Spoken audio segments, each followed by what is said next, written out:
বৈষম্য বিরোধী ছাত্র আন্দোলনের পূর্ব ঘোষিত কর্মসূচি অনুযায়ী রাজধানী একাধিক জায়গায় গণমিছিল বের হয়েছে।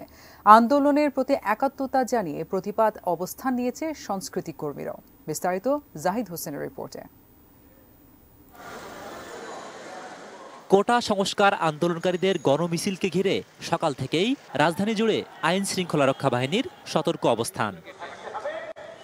জুমার নামাজ শেষে বায়তুল মোকাররমের উত্তর গেটে জড়ো হন আন্দোলনের সমর্থনকারীরা। 2 শতাধিক লোকের অংশগ্রহণে গণমিছিল বের করেন তারা। মিছিলটি শাহবাগ অতিক্রম করে ঢাকা বিশ্ববিদ্যালয়ে প্রবেশ করতে চাইলে পুলিশি বাধার মুখে পড়ে। পরে শাহবাগ মোড়ে ছাত্রলীগের ব্যানার পোস্টার ছিঁড়ে বিক্ষুব্ধ স্লোগান দিতে দিতে চলে যান তারা। আন্দোলনে একাত্মতা জানিয়ে সড়কে নামেন শিক্ষার্থীরা ও অভিভাবকরাও। রাজধানীর সায়েন্স ল্যাব ও উত্তরায় মিছিল ও প্রতিবাদী অবস্থান করেন তারা।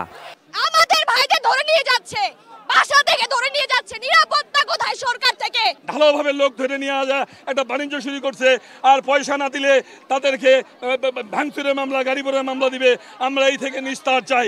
এর আগে সকালে আন্দোলনের হতাহতদের প্রতি সমবেদনা জানিয়ে বাংলা মোটরে মানববন্ধন করেন কবি ও সাহিত্যিকদের একাংশ। আন্দোলন দমনে সরকার অতিরিক্ত বল প্রয়োগ করছে বলে অভিযোগ করেন তারা।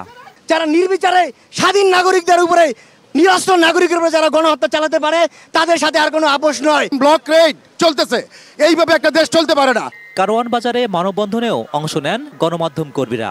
কোটা সংস্কার আন্দোলনের সংবাদ সংগ্রহ করতে গিয়ে 4 সাংবাদিক নিহত ও বেশ কয়েকজন আহতের ঘটনায় সুষ্ঠু তদন্ত ও বিচার দাবি ছিল তাদের। সাংবাদিকরা যেভাবে নিপীড়ন নির্যাতনের শিকার হয়েছে সেটি চূড়ান্ত মাত্রা অতিক্রম করেছে বলে আমরা বিশ্বাস করি। Zahid Hossain, ATN news, Dhaka.